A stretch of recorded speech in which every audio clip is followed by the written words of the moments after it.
Out with the old and in with the new. Welcome to the brand new show on Q30, Bobcat Breakdown, presented by the Quinnipiac Bobcat Sports Network.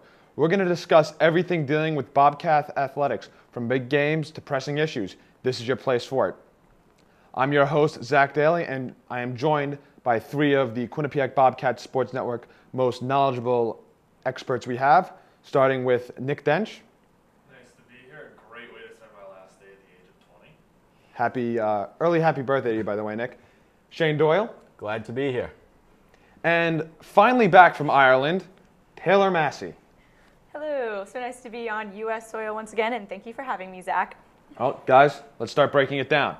A new year means a new chapter for QU Athletics, as they are now the official members of the Metro Atlantic Athletic Conference. The move brings exciting new opportunities to the athletic department and the school as a whole. So guys, let's start to discuss this, the move we've known since last year, but now it's official. What does this bring to the school, not only at the athletics department, but for the school as a whole? What opportunities do you think this brings? Shane, we'll start with you. For the school, I think it brings an opportunity to really set their base as New York City. Before, the NEC was more spread out and unsure of who really was the dominant team or dominant area, but the MAAC, there's more teams closer to New York, so on that stage, I think for the school, that's what they wanted to establish. Nick, do you think that's going to help with recruiting at all too? I think absolutely it's going to help with recruiting. This is a little bit better athletically.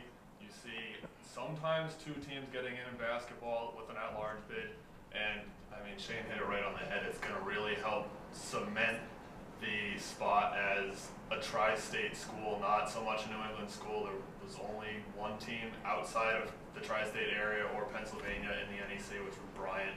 So they're really trying to move into that tri-state area with all these schools, where this school is now the closest to the basketball playoffs, which is in Springfield, Mass. So we're really working towards getting into more of a solidified area. Taylor Massey, what do you have to say? Well, I agree with both of them. I think it's really going to up the competition for our school based on our athletic department and the sports teams. They kind of covered it all, but I also agree for the students, as Nick mentioned, the men's basketball championship is going to be in Springfield, Mass. I actually believe we're the closest school to that destination, so hopefully that'll bring a lot of Bobcat fans out there. So that's kind of what it means to the students, even outside of the athletic department. Now, Shane, you work very closely with the basketball teams. What does this mean for the men's and the women's teams? I think for the men's team, it definitely means a up in competition, especially the women too, with Maris being there. They've been a dominant force, but with the men, I think it brings a lot more competition on a daily, nightly basis. There's no St. Francis, PA in the MAAC. You're not going to find a team like that who you're just going to walk in the gym and beat them by 20 points. It's going to be a nightly fight in the MAAC every night. Teams like Iona, Manhattan, you got Siena's a little down, but they've been a dominant team in the MAAC. So I think the two top teams, I would say, are Iona and Manhattan. I think those teams are going to be the stiffest competition.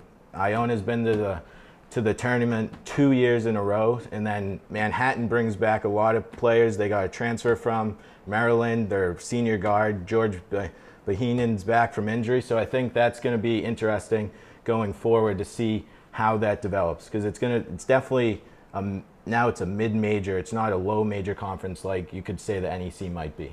Now, it's definitely a move up going to the MAAC, but do you think the men's basketball team is going to compete in this first year, Nick? I know it's still a little early, but what do you think? I think they do have an opportunity to compete. It's a little bit of a stronger team. They're returning their core scorers from last year. They really didn't lose anybody overly big like they did 2 years ago with James Johnson. They have more established big men. Ike Azatam coming back. He was very dominant last year, and we look forward to him getting better this year, maybe bulking up Usman Drame and finally getting him to become a cemented, strong big man who can be consistent.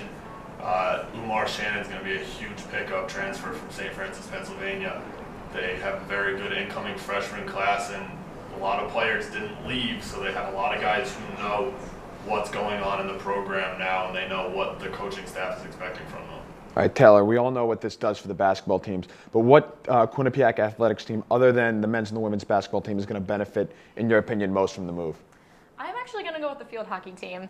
This is the inaugural year for field hockey actually as a sport as a sport in the MAAC conference. So I'm actually really excited to see what they can do. They were ranked as number 2 right behind Ryder, only losing to them, I guess, by a point in the rankings. And they've already had 3 of their players make the preseason team. So I'm just kind of curious to see with the first year, field hockey being a sport in that conference, what they can do. I really think they're going to benefit from it. Shane, what do you think? I think lacrosse. I think both lacrosse teams are strong and they can build in the MAAC. Lacrosse is a growing sport in New England and across the United States, and I think Quinnipiac wants to be a part of that growing process that is lacrosse. And I think that's something that the MAAC can really help Quinnipiac build. So I think the lacrosse program for both men's and women's is going to benefit the most. And Nick? Yeah, I had an opportunity to talk to the coaching staff for this team in women's cross country. 8 straight NEC championships, and now they're moving to the MAAC, where Iona has won 8 straight MAAC championships. So that's going to be real good competition. And talking to Coach Martin earlier today, she actually said that Marist steals a lot of their recruits. So with them racing against Marist 2 or 3 times a year, they might be able to steal those recruits back because they're actually seeing the competition against the 2 schools. And if they can see Quinnipiac's more dominant team, it'll really help them out in the long run in races and recruiting. All right, well, we're going to take a quick break here on Bobcat Breakdown, but when we come back, we'll break down the field hockey team. As like Taylor said, this is the inaugural year for field hockey in the Metro Atlantic Athletic Conference. Stay with us. This is Bobcat Breakdown on Q30, presented by the Quinnipiac Bobcats Sports Network. Welcome back to Bobcat Breakdown. We apologize for the technical difficulties, but hey, it wasn't as bad as this year's past Super Bowl. The field hockey team went 1-1 this past weekend, losing to nationally ranked Syracuse on Friday and topping LaSalle this Sunday by a score of 6-4. Now, the Bobcats did lose one of the best goalkeepers in the country last year in Nicole Lewis. This year's replacement is junior Megan Connerboy, who did study under Lewis the past 2 years. But still, that's the big question of concern. So, Nick, I'm going to throw that question to you first, since you are kind of the field hockey aficionado with me. How big a concern is Meg Connerboy? Seeing the first couple of games, I'm a little iffy. She played a couple times last year when Nicole Lewis was out with some tampering injuries. But I'm not too sold on her being a huge concern just yet. She did play, as you mentioned, number 5 ranked Syracuse, always a national powerhouse. And then she played a LaSalle team who only lost 5 seniors. So it's a team that knows how to work together. And this is a very good goaltender with Meg Connerboy, and she knows what she's doing back there. She just has to get better at reading through screens. We saw that in the game against Providence. Had some trouble seeing through that and reading misdirects.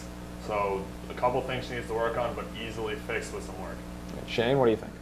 Yeah, I agree with Nick. I don't think it's too big of an issue to start right now. They're only a couple games in so far, so I think you can give her some leeway. Obviously, replacing Nicole Lewis is a huge thing to try and step into.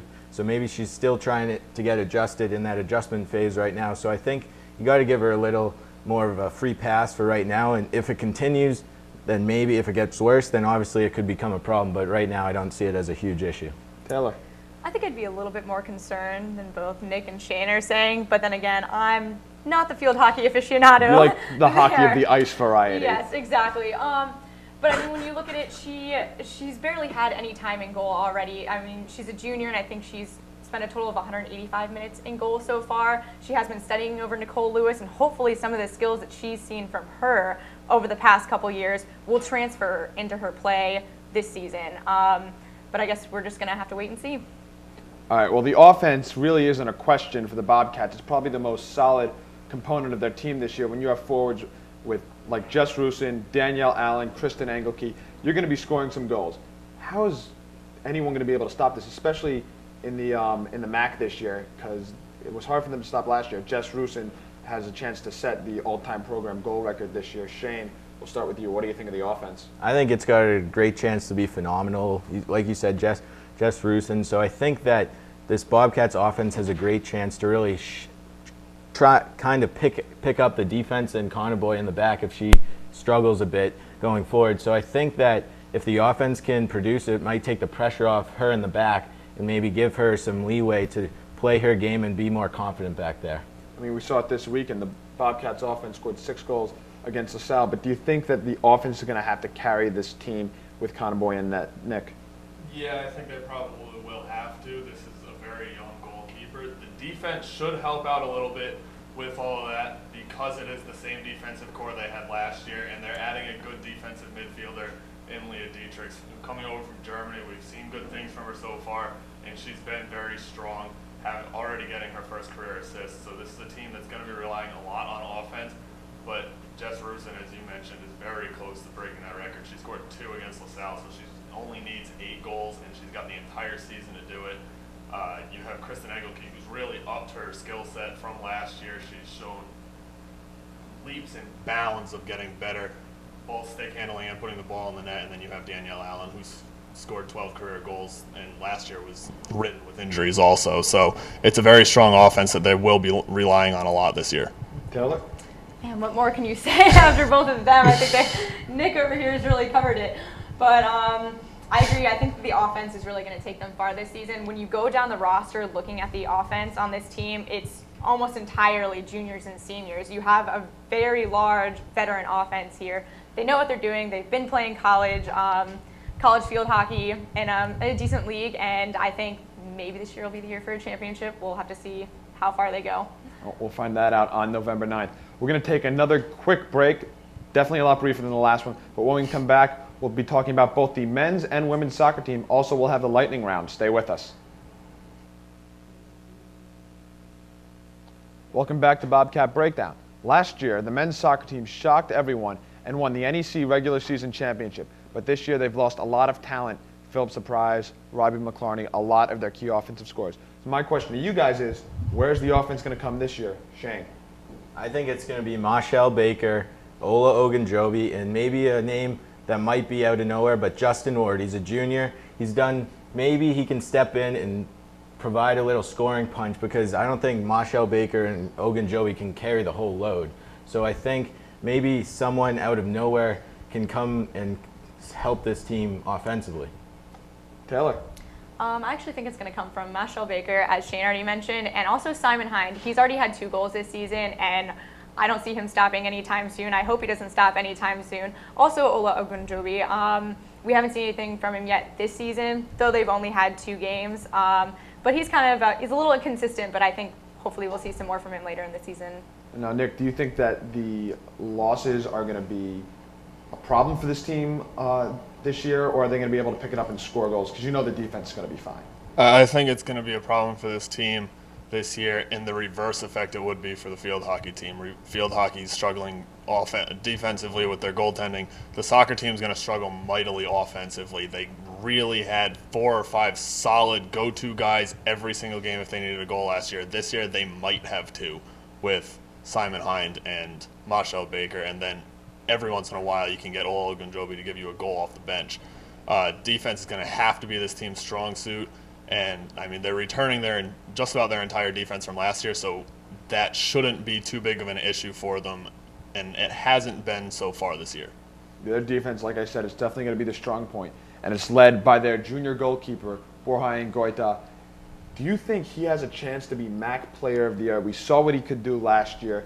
He really carried that team in net, but it's going to be a long shot. He was named the preseason goalkeeper of the year. Shane, we'll start with you. What do you think his chances are? I'm not sure if he can get preseason or get player of the year, depending on how the team does. It all depends. If this team ends up 7th, 8th in the MAAC, then I don't think he has a shot. But say they kind of surprise a few people and move up, finish in the top 4, something like that, maybe it's a possibility. But I'm not sure that being a middle-of-the-pack team can get you player of the year.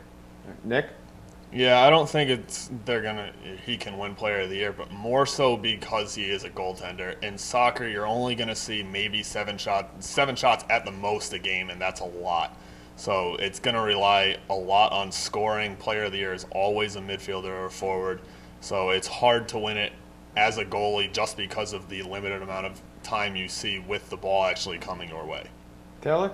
Well, I'd have to agree with Shane. I still think he does have a shot, although Nick did make a good point that usually it is not the goalie that does it, but you never know what could happen. And honestly, when you look at Borja's stats, he's done nothing but improve since his freshman year here. If he can keep that going through his senior year and keep rolling, you never know. We could see a goalie in that position, so I'm always open to it. Well, here at Quinnipiac, we are no strangers to goalies not winning postseason awards, if you catch my drift. Well, moving on to the women's soccer team, they are off to a rough start after losing to nationally ranked Georgetown as well as St. Joseph's after having a 2-goal lead. Natalia Grodzki got the start in net for the Bobcats, but surrendered 3 goals, one in the final 4 seconds as the Bobcats lost 3-2. How big of a concern is the goalie situation going to be for the women's soccer team this year, especially after losing Jill Kelly? Kind of similar situation to the field hockey team. Taylor, what do you have to say? I think it's kind of all up in the air at this point, to be quite honest. We've seen, again, similar to the field hockey situation, we haven't seen Natalia Grodzki play too much so far. She's been behind keep messing up. Don't worry, Jill Kelly, I know. She's been behind Jill Kelly for all these years, and hopefully has taken on her skills as well. But we've seen this first game already, and it was kind of a letdown. So they have 3 other backup goalies, which I think 4 on a roster sounds a little ridiculous in my opinion, but looks like they might need them. Nick? Yeah, I agree. I don't know how Natalia Grodzki is going to do. Last year she showed some good signs. She had 2 shutouts in her first 2 games, and it looked like they were going to have a good successor for Jill Kelly.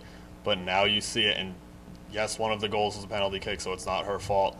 But the other 2 goals were extremely weak. One was near post, which is just unacceptable as a goaltender, especially at the college level, and the other one really within reach. She's a taller goaltender, so should have been able to save it. So I think they are going to have to start looking for other options, maybe split time. I think it could come with Christina Bronkowski, who is a freshman, maybe seeing time like Grodzki did last year. Shane?